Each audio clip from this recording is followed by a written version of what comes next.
अस्सलाम वालेकुम नाज़रीन, आप देख रहे हैं प्रोग्राम गोया और मैं हूं अरसलान खालिद। आज के प्रोग्राम में इस वक्त का जो सियासी मंजरनामा है मैं चाहूँगा उस पर हम तफसील से बात करें। सबसे पहले इस वक्त मुबैना ऑडियोज़ का एक मामला है इमरान खान साहब के हवाले से, जिसमें यकीनन इमरान खान साहब की आवाज़ नहीं है, लेकिन मलिक रियाज साहब आसिफ अली ज़रदारी से बात कर रहे हैं और किसी NRO की बात कर रहे हैं, कोई पैचअप की बात की जा रही है, जिस पे ज़रदारी साहब ये कहते हैं कि अब तो बहुत देर हो चुकी है, अब तो लेट हो गया। ये सारी एक ऑडियो है जो एक TV चैनल ने कल चलाई, उसके बाद सोशल मीडिया, तमाम मीडिया हाउसेस, हर जगह पर ये मुबैना ऑडियो चल रही है जिसको इमरान खान साहब से मंसूब किया जा रहा है, जबकि वाज़े तौर पर पाकिस्तान तहरीक इंसाफ की जानिब से इस ऑडियो की तरदीद आई है कि सवाल ही नहीं पैदा होता कि खान साहब कभी किसी बिज़नेस टाइकून से मदद की दरख्वास्त करें या आसिफ अली ज़रदारी साहब से किसी किस्म की मदद की दरख्वास्त करें।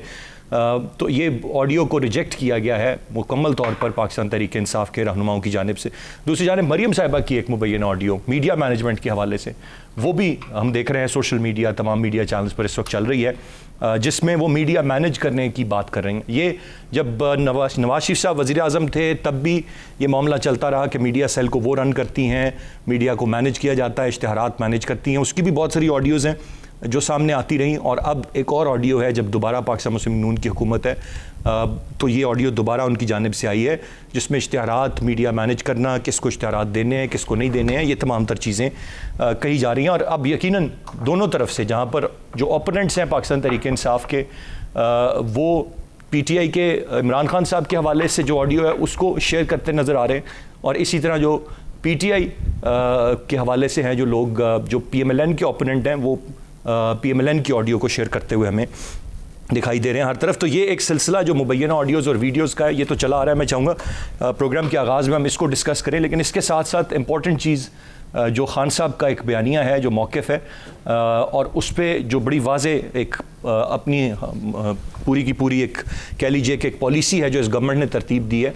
खान साहब ने दोबारा 6 दिन की बात कही थी, वो दिन गुजरते जा रहे हैं, उन्होंने दोबारा आना है, कब आना है, कैसे आना है, इस्लामाबाद आकर कितना धरना देना है, दोबारा लोग निकलेंगे या नहीं निकलेंगे, ये तमाम तर चीज़ें हैं जिन पर सवालात उठ रहे हैं। मैं चाहूँगा इस पर भी हम बात करें, गवर्नमेंट की क्या स्ट्रैटेजी है और पाकिस्तान तहरीक इंसाफ इस वक्त इस सारे मामले पर क्या सोचती है। और प्रोग्राम के आखिर में एक हारूनाबाद का एक वाक़या है इंतहाई अहम, उसके हवाले से मैं चाहूँगा कि प्रोग्राम के आखिर में हम कुछ थोड़ी सी डिस्कशन ज़रूर करें। गेस्ट पार्टिसिपेंट्स का तारुफ कराता चलो, प्रोग्राम में हमें ज्वाइन कर रहे हैं अहमद जवाद साहब, पाकिस्तान मुस्लिम नून के रहनुमा, बहुत शुक्रिया सर आपके वक्त का। शौकत बसरा साहब, पाकिस्तान तहरीक इंसाफ के रहनुमा, हमारे साथ स्टूडियो में मौजूद हैं। और अजीम चौधरी साहब हमें प्रोग्राम में ज्वाइन कर रहे हैं, सीनियर तज्ज़ियाकार हैं। तीनों रिस्पेक्टेबल गेस्ट को वेलकम कहूँगा। अहमद जवाद साहब, गुफ्तगू का आगाज़ आपसे। किसी की एक ऑडियो आती है तो दूसरी किसी की ऑडियो आ जाती है, कभी वीडियोज़ आती हैं। ये पाकिस्तान की सियासत में इन मुबैना ऑडियोज़ और वीडियोज़ को कैसे देखते हैं आप? ये इनकी हकीकत के बारे में कोई नहीं जानता, इनको जानने का कोई तरीका नहीं है कि ये वाकई, इससे पहले PMLN की एक रहनुमा की वीडियो भी चलती रही कि ये वाकई उनकी वीडियोज़ होती हैं, नहीं होती हैं, इनको कौन लीक करता है? आप कैसे देखते हैं सारी सूरत हाल को? देखिए अरसलान, आप सही कह रहे हैं। पाकिस्तान में जो बहुत सारे सियासी कल्चर जो मुतारिफ हुए, मैं समझता हूँ पिछली एक दहाई के अंदर, जिनमें से ज़्यादातर सियासी कल्चर का ताल्लुक जो है वो तहरीक इंसाफ के साथ है। जैसे इस्लामाबाद पर लश्कर कशी का, धरने देने का, और इस्लामाबाद के ऊपर जिस तरीके से अटैक, और ये सब कुछ ये PTI का इंट्रोड्यूस किया हुआ है, या उससे पहले आप कह सकते हैं उनके वो कज़न थे जो ताहिरुल कादरी साहब, उन्होंने ये शुरू किया था। और इसी तरह से वीडियो और ऑडियोज़ का भी एक सिलसिला, उसमें दोनों तरफ की वीडियोज़ और ऑडियोज़ जो हैं वो कुछ ना कहीं से अचानक आ जाती हैं। मैं ये समझता हूँ कि ये वीडियोज़ और ऑडियोज़ जो हैं ये नॉन इशू है। अब फॉर एग्जांपल हम इसी ऑडियो की बात को ले लेते हैं कि जो आसिफ अली ज़रदारी और मलिक रियाज हुसैन की है। चलें, अगर हम इसको सही मान भी लें कि इमरान खान ने कहा जी कि उनके साथ रिकंसाइल करें, तो उससे क्या फ़र्क पड़ता है? बेसिकली असल बात तो ये है कि इमरान खान की हुकूमत एक आइनी तरीके से पाकिस्तान की तारीख में पहली दफ़ा उसको पार्लियामेंट से हटा दिया गया, और वहाँ पे वो नो कॉन्फिडेंस की जो मोशन थी वो उसको लूज कर बैठे, और उसके बाद बड़ी मुश्किल से वो सुप्रीम कोर्ट के ऑर्डर के मुताबिक 12 बजने में चंद मिनट पहले वो इस बात पे आमादा हुए कि वो हुकूमत छोड़ें, वरना वो छोड़ना ही नहीं चाहते थे। ये फैक्ट्स है ना।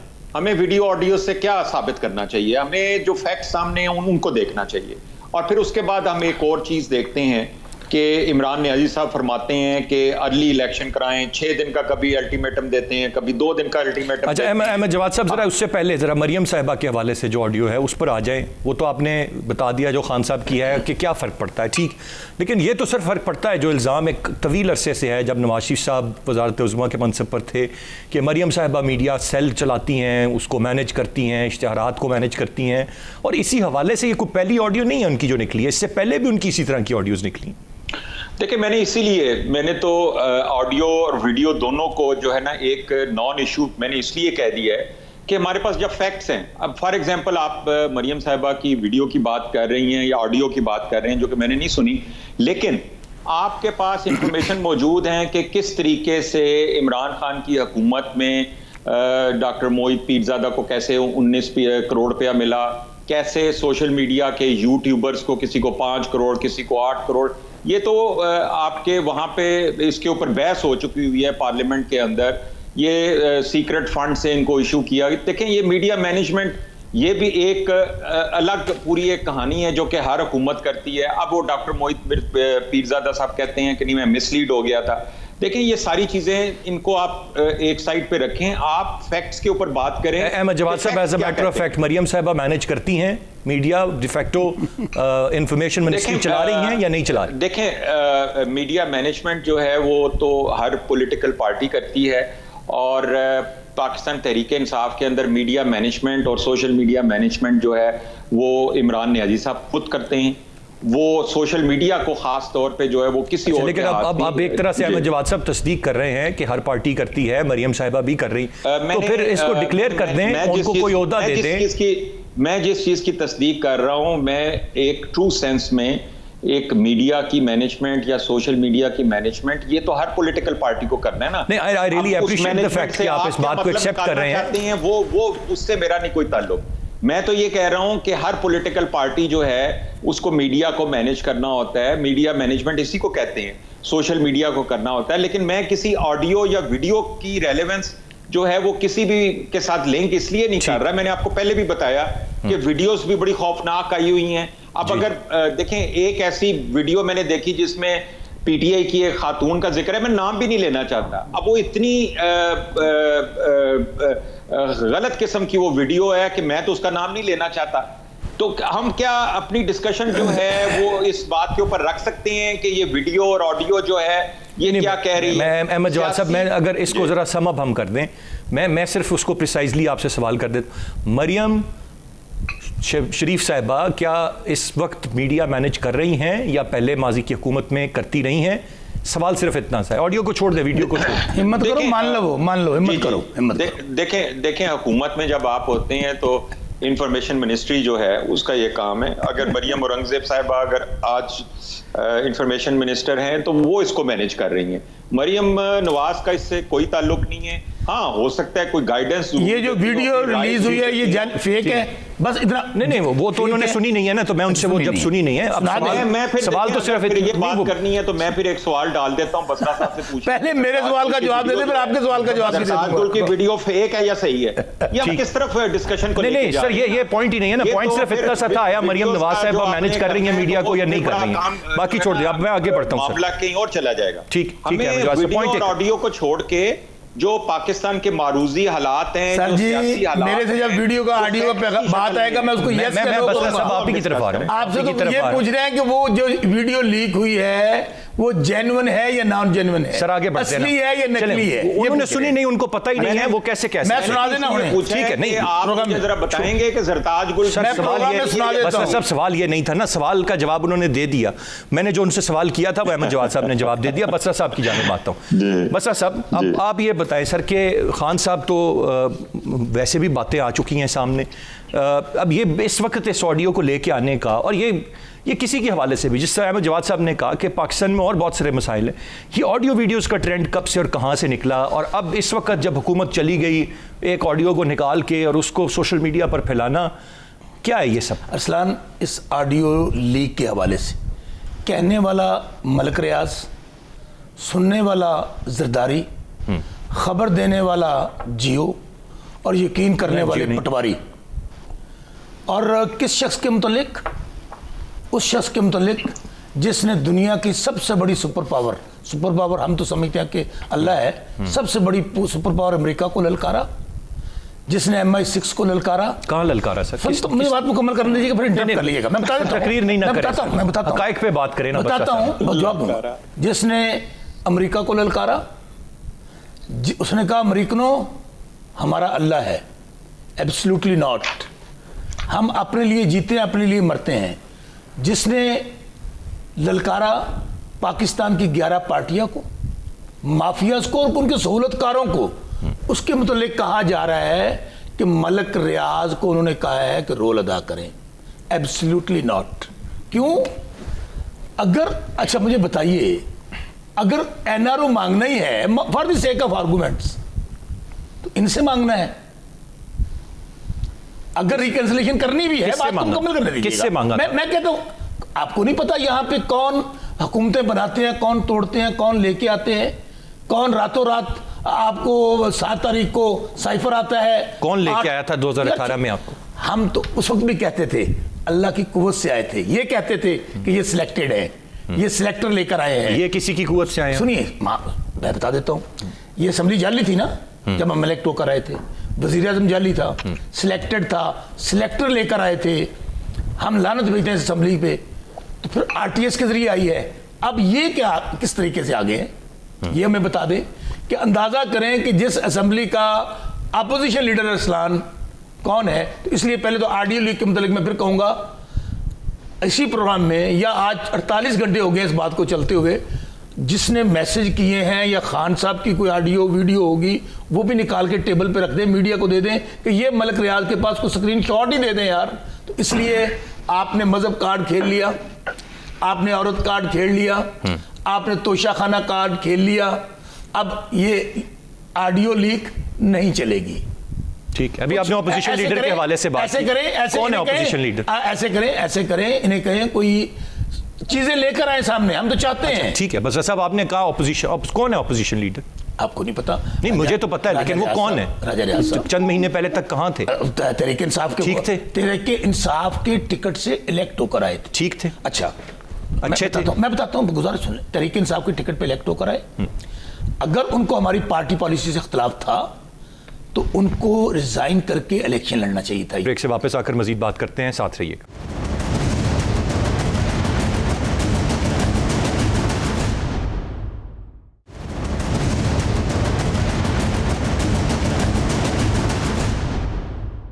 Welcome back. चौधरी साहब, बड़ी तहम्मुल से आपने गुफ्तगू सुनी, मैं बहुत शुक्रिया आपका इस मामले पर अदा करूंगा। मैं अब जानना ये चाहूँगा सर कि ये सवाल, ये कौन सी ऑडियो है, क्या नहीं है, ये क्या कोई रोल प्ले करती हैं ये चीज़ें? ये इस तरह की एक ऑडियो आना, काउंटर में दूसरी आ जाना, वीडियो आना, ये जो देखने वाले हैं, जो सुनने वाले हैं, जो वोटर सपोर्टर हैं इन पार्टीज़ के, उन पे कोई असर करती हैं, कोई किरदार अदा करती हैं, या वैसे ही एक अटेंशन डाइवर्ट करने के लिए ये सब कुछ किया जाता है? बहुत शुक्रिया अरसलान, आपकी बहुत मेहरबानी। मैं अपने दोनों साथियों को गुजारिश करना चाहता हूँ कि वज़राए मेहरबानी मेरी बात को तवज्जो से सुन लें। मैं भी शायद किसी ज़माने में ये काम करता रहा हूँ, ये दोनों करते हैं, लेकिन आज जो मैं गुजारिश करना चाहता हूँ उससे बहुत सूरत हाल बेहतर हो सकेगी अगर हम इस पर गौर करें। पाकिस्तान की सियासी सूरत हाल के मुताबिक पाकिस्तान का मुआशरा, पाकिस्तान की जिंदगी, पाकिस्तान के लोग सियासी तौर पर बहुत ज़्यादा तफरीक का शिकार हो चुके हैं। अगर हम गिरावट की तरफ जाएंगे तो ये खलीज और ज़्यादा जाएगी और माशरती जिंदगी बिल्कुल तबाह बर्बाद हो जाएगी, और इस हद तक बर्बाद हो जाएगी कि पाकिस्तान में घरों के अंदर लड़ाई शुरू होगी, तफरीक पैदा होगी, नफरत बढ़ेगी, और वो सोसाइटी जिसको तरक्की करनी चाहिए तो तनाजुली का शिकार हो जाएगी। किसी वीडियो से, किसी ऑडियो से कोई फर्क नहीं पड़ेगा, सिवाय इससे कि वो TV चैनल्स की तस्वीर पर एक जीनत बनेगा, लेकिन इससे किसी का वोट न बढ़ेगा न कम होगा।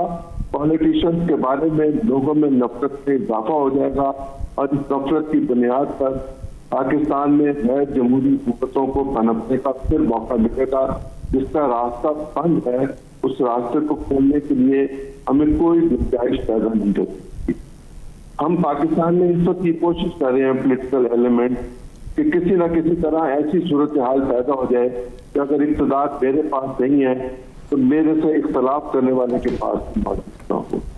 ऐसी सूरत हाल में हम ये देख चुके हुए हैं कि माजी में बहुत ज्यादा तस्वीर की रही और हमने माशाल्लाह भी देखा, एक दफा नहीं देखा, 2 दफा देखा, मिठाइयाँ तकसीम हुई, लोगों को जेलों में डाला गया, बहुत ज्यादा बदतमीजी हुई और हम माशूक़ात पर तबाह बर्बाद हो चुके हुए हैं।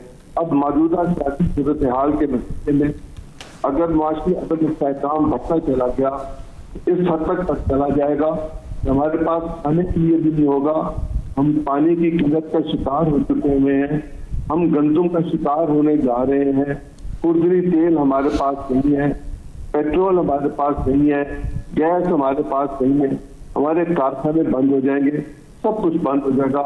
ये तुम्हें आप दोनों तीनों हजरात से गुजारिश करना चाहता हूँ। अब मैं कुछ फैक्ट्स की तरफ आपकी तवज्जो दिखाना चाहता हूँ।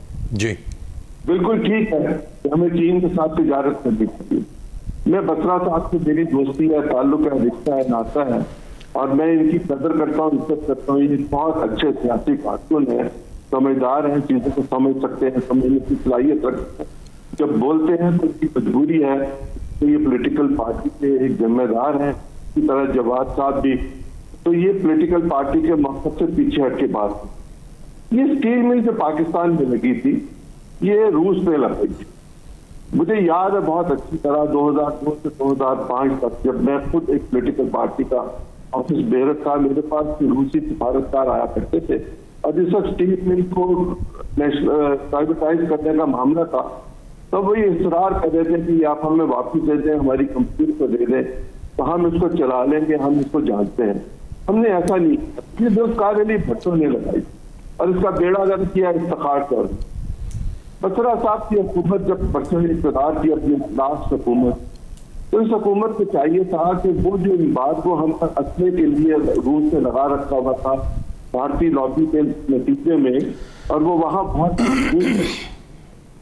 उसके नतीजे में हमें जब शाहीन शरीफ साहब रूस गए तो उन्होंने उस एम्बार्गो को हटवाया और उस एम्बार्गो के हटने के बाद हमने एक गुजारिश का एक मुआहदा किया रूस के साथ। इसके कुछ पैसे हमने रूस को दे दिए, लेकिन 3.5 साल में पिछले वो मिसाइल हमें नहीं मिले, बल्कि हमारे वो पैसे जो रूस के पास थे उस एग्रीमेंट के मुताबिक कंफिस्केट हो गए और हमारी दिफाई जरूरत पूरी नहीं हो सक रही। अगर इतना ही ज्यादा हमें शौक है कि हम उन ममालिक से इन पर एम्बार्गो लगा हुआ है तो हम अमेरिका के सफीर को यहाँ से वापस भेज देते। वो तो पहले ही नहीं था, लेकिन जो लोग मौजूद थे उनका सफारत खाना बंद करवाते, अपना सफारत खाना बंद कर देते और हम ये कहते कि हम अमेरिका के साथ तिजारत भी नहीं करेंगे जिससे हम दर मुबादला कमाते हैं और उसको हम बढ़ाने के लिए अमेरिका से इंतजार करते रहते हैं कि हमें आप मार्केट तक एक्सेस दे दें। अमेरिकी पाबंदियों में हमारे पास वो भी नहीं हुआ करता था। अब जबकि हमारे पास ये सहूलत मौजूद है और हम दर मुबादला के मामलात में तरस कर अपनी जिंदगी गुजार रहे हैं, तो हमें उस दरवाजे को बंद करके अगर रोबेल में जाना है तो हम रोबेल में चले जाएं। लेकिन क्या हर्ज था कि हम ईरान के साथ कनेक्टिविटी कर देते और पेट्रोल की, और उसके जरिए हम बहुत ज्यादा सस्ता ले लेते। राइट, पॉइंट आ गया सर, पॉइंट आ गया चौधरी साहब। मैं जरा आगे बढ़ना चाहूँगा, मैं अहमद जवाद साहब की जाने बढ़ूँगा। जी अहमद जवाद साहब, अब सर मामला ये है कि जो पूरा का पूरा सियासी मंजरनामा, एक तो आपकी हुकूमत की जानिब से वाज़ेह तौर पर अब ये पैगामात दिए जा रहे हैं, मरियम औरंगज़ेब साहिबा फरमा रही हैं कि हर हाल में हम अपने वक्त पर ही अब इलेक्शंस करवाएंगे, यानी कि देयर इज़ नो चांस कि अब कोई अर्ली इलेक्शंस की कोई बात हो। बज़ाहिर ऐसे ही नजर आता है, लेकिन वो चीज़ शहबाज शरीफ साहब ने अपने कौम से खिताब में हतमी तौर पर नहीं की। ये मरियम औरंगज़ेब साहिबा या दीगर रहनुमा आपके कह रहे हैं, लेकिन एक ख्याल ये भी है कि आप लोगों ने गलत कर लिया इस वक्त पे हुकूमत लेकर, मुश्किल फैसले आप लोग कर रहे हैं, ये आपके गले पड़ेंगे। इस वक्त क्या मामला क्या है इस पे, जहाँ पर ये तमाम प्रेशर्स हैं, इसके साथ साथ next week is very important, 6 दिन की डेडलाइन ख़त्म होनी है, खान साहब ने एक और कॉल देनी है और स्ट्रैटेजी बतानी है। इस सब में आप लोगों ने इस बहरानी कैफियत को भी चलाना है और फिर साथ साथ इमरान खान साहब के जो एक फोर्स है उसको भी डील करना है। देखिए, मेरा सवाल ये है, न्याजी कौन होता है कि वो डेडलाइन दे? ये डेडलाइन जो है, ये आइन जो है इस मुल्क का वो दे सकता है। और आइन क्या कहता है कि आप एक इलेक्शन के बाद जो भी हुकूमत है ये उसके पास ये राइट है। मार्च से पहले ये राइट जो था पीटीआई की हुकूमत के पास था, आज ये राइट जो है इत्तेहादी जमातों के पास है। वो इस पे क्या फैसला करते हैं ये उनका एक जुरिस्डिक्शन है, और अगर वो समझते हैं इस स्टेज के ऊपर कि हमें इसको कंटिन्यू करना है हुकूमत को और 2023 में इलेक्शन कराने हैं, तो एन आईनी उनका एक स्टांस है। और अगर किसी स्टेज के ऊपर अगर ये हुकूमत समझती है कि हमने अर्ली इलेक्शन कराने हैं तो ये भी इनकी जुरिस्डिक्शन है। ठीक। लेकिन इस वक्त जो सियासी सूरत हाल है, मैं आपको सिर्फ ये इन्फॉर्म कर सकता हूं कि जो मेरी बातचीत हुई है जो पीएमएलएन की लीडरशिप से, एक तो मैं आपको ये बता सकता हूं कि 25 मई के बाद से मैं समझता हूं कि इमरान नियाजी की सियासी मौत हो गई है। लॉन्ग मार्च और धरने की नाकामी और उसके बाद हुकूमत पुरएतमाद नजर आ रही है। सर, वो अपने फैसलों में उनके एतमाद नजर आ रहा है। ब्रेक से वापस आकर मजीद बात करते हैं, साथ रहिएगा।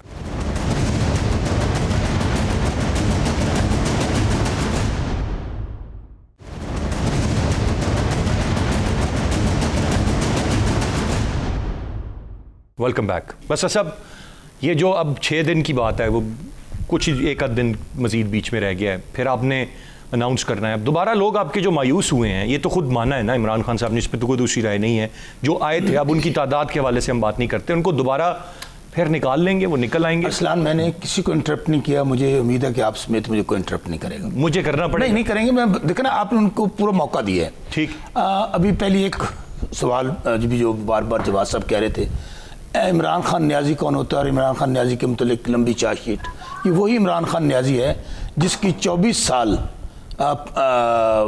जिनके कसीदे पढ़ते रहे हैं खुद जवाद साहब मेरे भाई हैं। जब इनको इंफॉर्मेशन सेक्रेटरी से हटाया गया तो इनको हर बुराई नजर आनी शुरू हो गई खान साहब के दौरान। तो अब मेरे ख्याल में इसका जवाब अपने टर्न पे वो जरूर देंगे।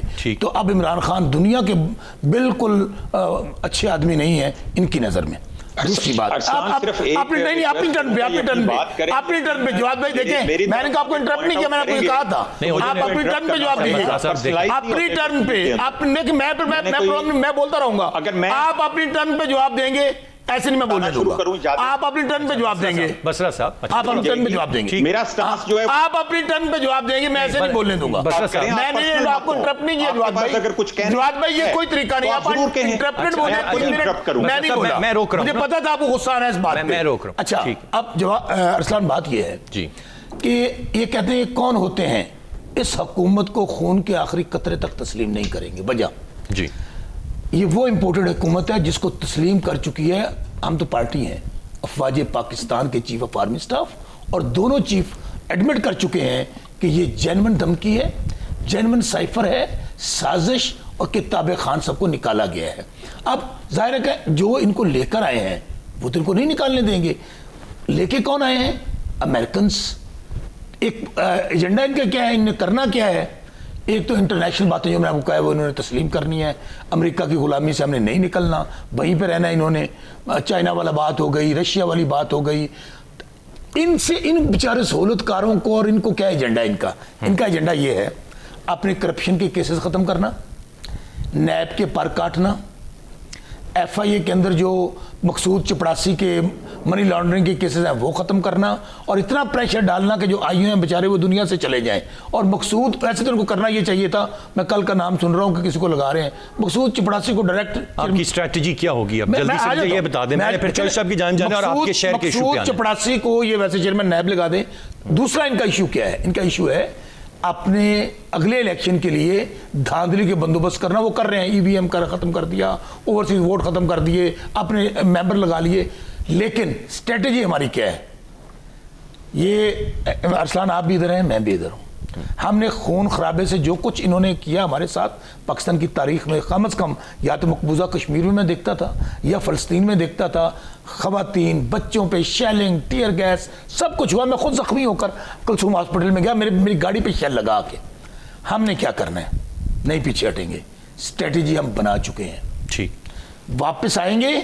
और मेरा आपको, मैं यहाँ आपके प्रोग्राम सच टीवी में अरसलान खालिद के प्रोग्राम में कह रहा हूँ, सितंबर अक्टूबर में इनसे इलेक्शन लेंगे, और इसी जून में आप देख लीजिएगा लाखों की तादाद में हम लोग आगे डी चौक में बैठेंगे और इनको हम पुरअमन रहेंगे ना, पहले गमला तोड़ा। और इनको कहूंगा, ठीक है सर, और इनको कहूंगा अहमद जवाद साहब अपने आकाओं को बता दें, मैं चॉइस साहब जो करना है कर लें, हमने आपसे इलेक्शन अवाम की ताकत पर अल्लाह की ताकत से आपसे लेना है। ठीक है जी, चॉइस साहब ये ले पाएंगे इलेक्शन या नहीं ले पाएंगे, सवाल इतना है, क्या नजर आ रहा है आपको?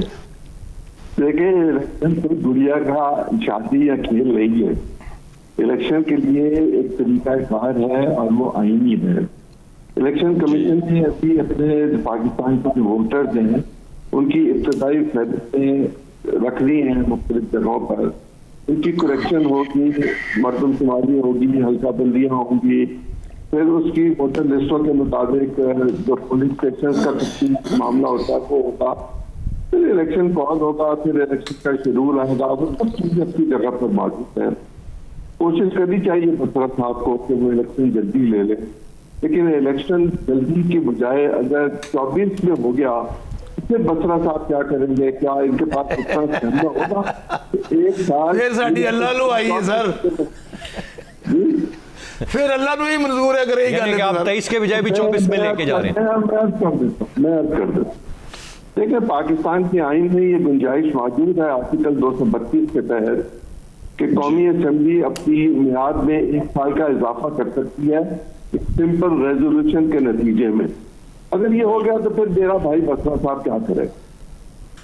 पाकिस्तान बनाना रिपब्लिक है अजीम साहब, इस वक्त लिटरली पाकिस्तान बनाना रिपब्लिक है, जिसकी गाठी उसकी भैंस, जंगल का कानून है, जो चाहे मर्जी करें, लेकिन अल्लाह की ताकत और अवाम की ताकत से घुटने टेकने पे मजबूर करेंगे। बसरा साहब, मैं आपकी माजी की पार्टी के हवाले से 70 से 77 के हवाले से उन सारे हवाले से कोई बात करना नहीं चाहता। मैं नहीं चाहता मैं आपको छोड़ूं, मैं नहीं चाहता मैं कोई ऐसी बात कहूं कि जिसमें आप टीवी पे तल्ख नवाई की तरफ चले जाए। मैं तो एक सादी सी बात आपसे कर रहा हूँ, कॉन्स्टिट्यूशन की बात कर रहा हूँ, और तो मैं कुछ कह ही नहीं रहा। इलेक्शन 23 से पहले मुझे नजर नहीं आता, मेरी राय है, आप अपनी कोशिश कीजिए, मुमकिन है 2022 सितंबर या अक्टूबर। बसरा साहब बोलेगी थोड़ी। चलें, मैं सर बहुत शुक्रिया अदा करना चाहूँगा अहमद जवाद साहब का और अजीम चौधरी साहब का, यहाँ पर बहुत बहुत शुक्रिया जी फॉर ज्वाइनिंग। बसरा साहब मेरे साथ ही हैं। बसरा साहब, ये मैं आपकी मौजूदगी का फ़ायदा उठा के एक इंतहाई अहम इशू जो इस वक्त सब जगह पर चल रहा है, और ये कोई पहला वाक़या नहीं है जो इस तरह का पेश आया कानून हाथ में लेने, इस तरह के वाक़यात की एक बड़ी तारीख़ है। ये मामला क्या हुआ, ये फुटेज भी साथ अभी चलेगी और वो उसमें आप देख भी सकते हैं, वैसे भी चल रही है। ख़वातीन पर इस तरह से तशद्दुद कानून हाथ में लिया गया, पुलिस के हवाले नहीं करना अगर कोई चीज़ चोरी भी की गई है, और वो क्या एक पत्ती का पैकेट था। असलान खालिद, ये चूँकि हारूनाबाद डिस्ट्रिक्ट बहावल नगर ये मेरा हल्का है जहाँ से मैं इलेक्शन कॉन्टेस्ट करता हूँ। बहुत अच्छा किया आपने मेरे से सवाल पूछ लिया, और कल का पूरे पाकिस्तान दुनिया में वायरल हुआ है। कानून हाथ में नहीं लेना चाहिए था, बहुत बुरा हुआ। इसकी मजम्मत करता हूं आपके प्रोग्राम में बैठ के, सच टीवी के जरिए, नहीं होना चाहिए था जी। अब इसका दूसरा एंगल क्या है इस्लाम, होता क्या है कि जब एक खबर चल जाती है तो उसके हकायक सामने नहीं आते।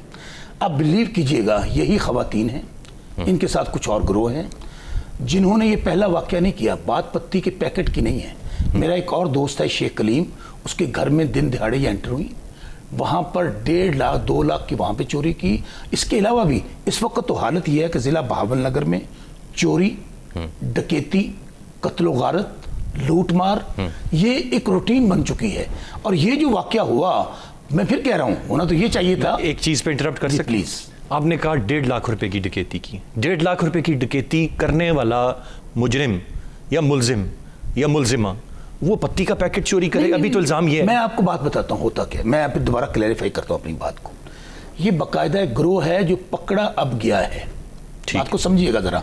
पत्ती के 2 पैकेट का मामला नहीं है, चोरी और 10 रुपए की भी है, चोरी 10 करोड़ रुपए की भी है। हुआ ये, इनको करना ये चाहिए था। शेख रशीद साहब है हमारे शहर में, इंतहाई मुअज़्ज़ज़ आदमी है, उनका बेटा सन्नी है, और वो कारोबारी लोग हैं जो गुस्से में आए, जोश में, बिल्कुल गलत हुआ ये, यही काम तो गलत है। 15 पे कॉल करते हैं, आप उनको बुलाएं, कानूनी कार्रवाई हो। अब उल्टा क्या हो रहा है कि वो लोग जो वारदातें कर रहे हैं, जो चोरी और डकैती कर रहे हैं, और कोई मोबाइलों की दुकानें महफूज नहीं है। सिर्फ ये ग्रोह नहीं है, इनके साथ मर्द हज़रात भी हैं। और इंशाल्लाह मैं फिर आपको कह रहा हूँ, मुझे बस सर ये बताएं, जब पर्टिकुलरली ये जो जिस वाक़े की फुटेज है, जब इन्हें पकड़ा गया है, तब क्या मामला था? तब मामला ये हुआ, ये तो पीछे उनकी हिस्ट्री थी ना जो आपने बता दी, इस वक्त क्या मामला? मैं फिर आपको, ये लोगों का गम गुस्सा था जो बिल्डअप हुआ था। देखे ना, दिन दिहाड़े ताले टूट रहे हैं, दुकानें लूट रही हैं, घरों के अंदर लोग दाखिल हो रहे हैं और चोरियां हो रही हैं। और ये बहुत सारे वाक़यात मेरे शहर हारूनाबाद में पहले हो चुके थे। मैं कई मेरी FIR अगर होती तो मैं आपको दे दूंगा और आपको मैं भेजूंगा वो मैं। अब ये वाक़या हुआ, चूंकि एक मामला चल रहा था, एक दुकान पे यही तीन खवातीन दो आती हैं। इन्होंने जब पैकेट वहाँ पे चाय के उठाए तो वो दुकानदार ने देख लिया, जो सेलमैन था, होता मालक होता तो हो सकता उसको इग्नोर कर देता। उसने जब शोर शराबा डाला कि चोर पकड़े गए, वो पूरा जाहिर है हारूनाबाद शहर बड़ा ओवर क्राउडेड शहर है जहाँ पे ये दुकान है, वहाँ पे लोग इकट्ठे हो गए। और फिर मैं कहता हूँ, हम जज्बात में ऐसे काम कर जाते हैं तो बनाउस बिल्ला। मैंने देखा है कि जज्बात में आके लोग गोलियां तक मार देते हैं। आपको पता है कि जी इसने गुस्ताखी रसूल है और उसको मार दिया जाए और ये कर। वहाँ पे जब औरतों को दिखाया गया, मीडिया पे ये खबर आई, कोई ऐसा चैनल नहीं था। और कल सब चैनल मेरे से पूछ रहे थे, बसरा साहब आपके शहर में इतना बड़ा जुल्म हो गया, औरतों के साथ ज्यादती हुई। मैंने कहा कंडेम करता हूँ, मुसम्मत करता हूँ, लेकिन असल हक़ाइक़ मैं फिर आपको बताने लगा हूँ कि, और मुझे अफसोस है अपने शहर, हाथ में लेने की, सुनिएगा, अफसोस किस दो बातों पे। हमारे शहर की कुछ ताजर तंजीमें हैं जो सिर्फ फोटो सेशन के लिए बनी हुई हैं, उनका रोल होना चाहिए था। कानून हाथ में जो लिया गया, ये गलती हो गई, मुजम्मती इसी बात की ना, चोरी की तो मुजम्मत नहीं, गलती हो गई। और अब मैं ये चाहूंगा आपके चैनल के जरिए इंतजामिया को, खास तौर पे जो DPO आया है, उसका कोई रिकॉर्ड इतना अच्छा नहीं है जो उसके हालात हैं। वो चार दीवारी हमारे तकद्दुस को तो पामाल कर रहे हैं, हमारे घरों में दाखिल होकर उसने छापे मारे हैं। अब ये टेस्ट है, अगर तो दुकानदारों ने गलत किया है, उनके खिलाफ कार्रवाई होनी चाहिए। अगर ये मुनज़्ज़म गिरोह है, वारदातें कर रहा है, चोरियां कर रहा है, डकैतियां कर रहा है, तो क्या उनके लिए माफी होनी चाहिए? बिल्कुल कतई नहीं होनी। That is the point. बहुत शुक्रिया अदा करना चाहूंगा मैं शौकत बसरा साहब का, क्लैरिटी आ गई इस मामले पर भी हमें जी। आज के प्रोग्राम से इतनी, अरसलान खालिद को इजाज़त दीजिए, अल्लाह ने के बाद।